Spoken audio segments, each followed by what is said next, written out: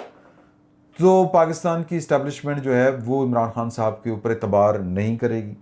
کوئی deal shell کا کوئی امکان نہیں ہے. یہ وقتی چیزیں اگر آپ کو ہوتی ہوئی نظر آئیں, یک طرفہ ہوں گی, یک طرفہ. دیکھیں کیا ہوتا ہے. لیکن اس کے باوجود علیمہ بی بی کی اسٹیٹمنٹ جو ہے وہ بڑی حوصلہ افزا ہے. پاکستان کو اسی سیاست کی اور اسی طرز عمل کی ضرورت ہے. اجازت دیجیے, اللہ حافظ.